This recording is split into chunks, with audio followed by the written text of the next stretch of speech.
Hello friends, आज हम जो प्री डीएलएड का एग्ज़ाम हुआ है एंट्रेंस एग्ज़ाम उसका संभावित आंसर की देखेंगे। आज हम जनरल हिंदी और जनरल इंग्लिश के आंसर की देखेंगे। तो चलिए स्टार्ट करते हैं। निम्नलिखित में से प्रस्तर का तद्भव शब्द है। तो हमें यहाँ पे प्रस्तर का तद्भव शब्द बताना है। तो प्रस्तर का तद्भव शब्द हो जाएगा बी, पत्थर। ठीक है, प्रस्तर का तद्भव क्या हो जाएगा? पत्थर। तो इसका आंसर आ जाएगा बी, पत्थर। फिर देखते हैं नेक्स्ट। भारत देश महान है, इस वाक्य में प्रयुक्त विशेषण। ठीक है, भारत देश महान है, इस वाक्य में जो विशेषण है उसको हमको बताना है। तो क्या है इस वाक्य में विशेषण? तो महान। इसका आंसर आ जाएगा बी, महान। ठीक है, नेक्स्ट क्वेश्चन है,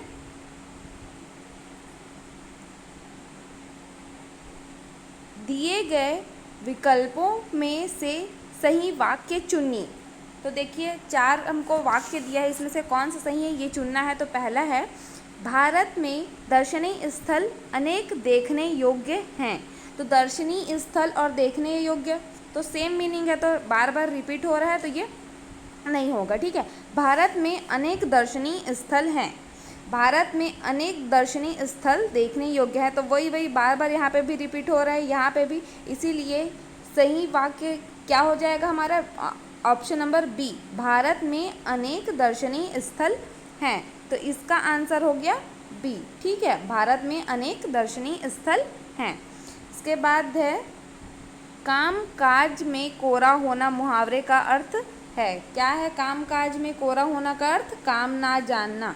तो इसका आंसर हो जाएगा ऑप्शन नंबर सी, काम ना जानना। फिर है नेक्स्ट क्वेश्चन, वाक्य के अंगों के नाम हैं। ठीक है, वाक्य के कितने अंग होते हैं? 2 अंग होते हैं। ठीक है, वाक्य के 2 अंग होते हैं। कौन कौन से होते हैं? उद्देश्य और विधेय 2 अंग होते हैं। ठीक है, तो हमारा वाक्य के क्या क्या 2 अंग होते हैं? उद्देश्य और विधेय। तो यहाँ पे option number C correct option हो जाएगा। फिर नेक्स्ट क्वेश्चन है, लेखन क्रिया के शिक्षण का आरंभ होता है। ठीक है, तो कहाँ से होता है? सीधी रेखाओं से होता है। ठीक है, लेखन क्रिया के शिक्षण का आरंभ कहाँ से होता है? सीधी रेखाओं से होता है। तो हमारा आंसर हो जाएगा ऑप्शन नंबर सी, सीधी रेखाओं से। फिर नेक्स्ट है, अक्षर का अनेकार्थी शब्द है। तो अक्षर का अनेकार्थी शब्द क्या होगा?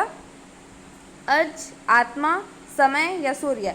ये 4 ऑप्शन दिए हैं, अक्षर का अनेकार्थी शब्द बताना है। तो अक्षर का अनेकार्थी शब्द होता है आत्मा। ठीक है, तो ये इसका आंसर आ जाएगा बी, आत्मा। फिर नेक्स्ट क्वेश्चन है, अति का विलोम शब्द बताना है। अति का विलोम शब्द बताना है। तो यहाँ पे क्या क्या ऑप्शन दिया है? न्यून, अल्प, कम, नगण्य। तो यहाँ पे अल्प हो सकता है, लेकिन अल्प का अर्थ भी वही कम होता है, न्यून होता है, नगण्य होता है। तो ये क्वेश्चन विलोपित भी हो सकता है। तो जब इसका मॉडल आंसर आएगा, जब व्यापम जारी करेगा, तब पता चलेगा कि इसका आंसर क्या लिया गया है। ठीक है, तो अब नेक्स्ट क्वेश्चन देखते हैं।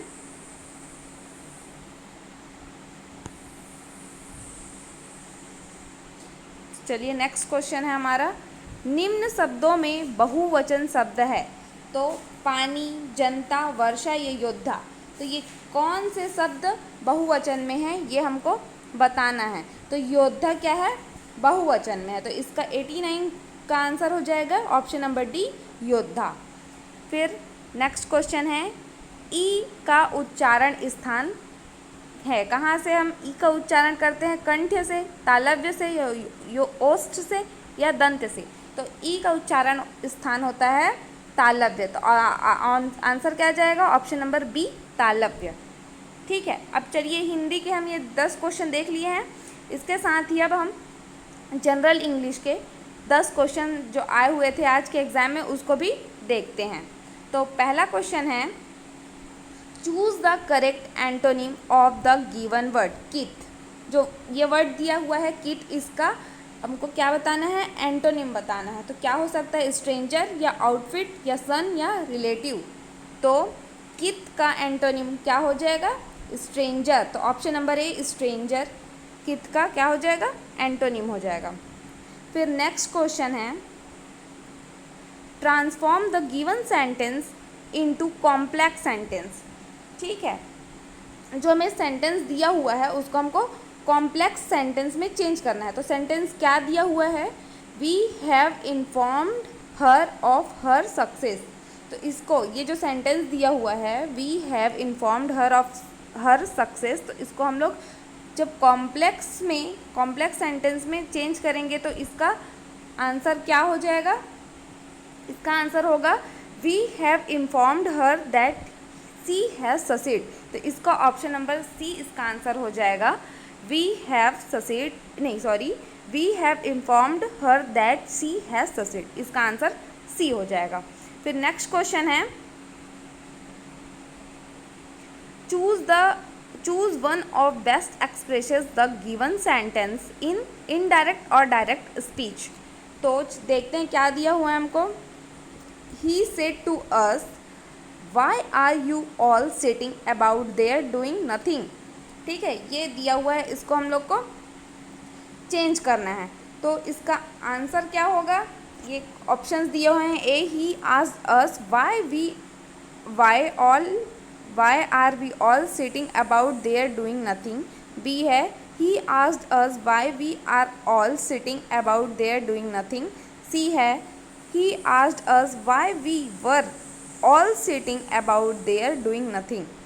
और डी दिया हुआ है he asked us why were we all sitting about there doing nothing।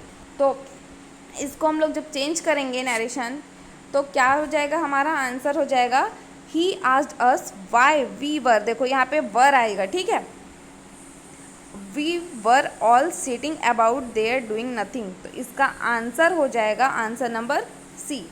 ठीक है, इसका आंसर हो जाएगा answer number C, he asked us why we were all sitting about there doing nothing। फिर नेक्स्ट क्वेश्चन देखते हैं, ये वॉइस चेंज करना है ना यहाँ पे हमको। तो सेंटेंस दिया हुआ है, we will not allow them to run away. We will not allow them to run away. जब हम इसको वॉइस चेंज करेंगे तो हमारा क्या हो जाएगा आंसर, ये हो जाएगा they would not be allowed to run away. ठीक है, they would not be allowed to run away. फिर 95 है, choose the correctly punctuate sentence. इसमें हमको करेक्टली जो पंक्चुएशन हुए हैं सेंटेंस में उसको चूज़ करना है। तो इसको देखते हैं, देखो यहाँ पे जो वेल, ठीक है, यहाँ पे आ जाएगा हमारा correct answer option number D, well we have finished our work for the day. Exclamatory हमेशा कब लगता है, एकदम जब खुशी का हो या सैड का हो, इस तब लगता है। तो यहाँ पे क्या आ जा रहा है, well we have finished our work for the day. तो इसका आंसर क्या हो जाएगा, डी हो जाएगा। फिर नेक्स्ट क्वेश्चन है, चूज़ द करेक्ट स्पेलिंग। तो इसमें कौन सा स्पेलिंग करेक्ट है ये देखते हैं। तो इसमें करेक्ट स्पेलिंग है आंसर नंबर सी, इसका करेक्ट आंसर हो जाएगा। ठीक है, फिर नेक्स्ट क्वेश्चन है,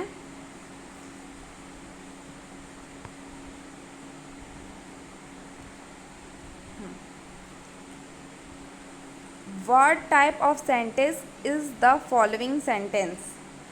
देखो जो नीचे दिया हुआ है सेंटेंस, ये कौन सा सेंटेंस है ये बताना है हमको। I have got 4 sisters and each of them is quite different from the others. तो ये कंपाउंड सेंटेंस है, but I am not sure, ये आप लोग कंफर्म करके बताना कि ये कंपाउंड सेंटेंस है कि सिंपल सेंटेंस है। ऐसे ये कंपाउंड सेंटेंस हो सकता है, but I am not confirm. तो आप लोग प्लीज़, आपको पता होगा तो आप कमेंट करके बताइएगा कि ये कौन सा सेंटेंस है। ठीक है, मे बी ये कंपाउंड सेंटेंस होगा। फिर नेक्स्ट क्वेश्चन है 98, choose one word for the following sentence. तो क्या दिया हुआ है sentence, a person who agrees to work for somebody in order to learn skill. तो इसका आंसर हो जाएगा ऑप्शन नंबर सी, अप्रेंटिस। ठीक है, a person who agrees to work for somebody in order to learn skill, इसका answer हो जाएगा C, apprentice.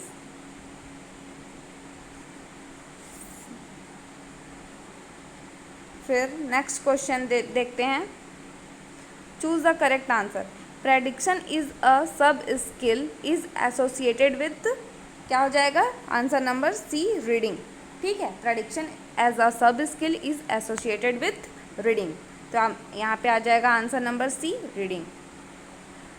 फिर नेक्स्ट क्वेश्चन है, लास्ट क्वेश्चन है ये इंग्लिश का, ये देखते हैं, चूज द करेक्ट सिनोनिम। यहाँ पे क्या वर्ड दिया, डिफर, इसका सिनोनिम क्या होगा।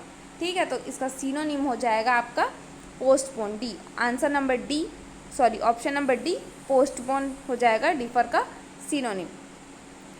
थैंक यू गाइज, अगर आप लोग को ये वीडियो पसंद आई होगी तो लाइक करना, शेयर करना एंड चैनल को सब्सक्राइब करना। Thank you.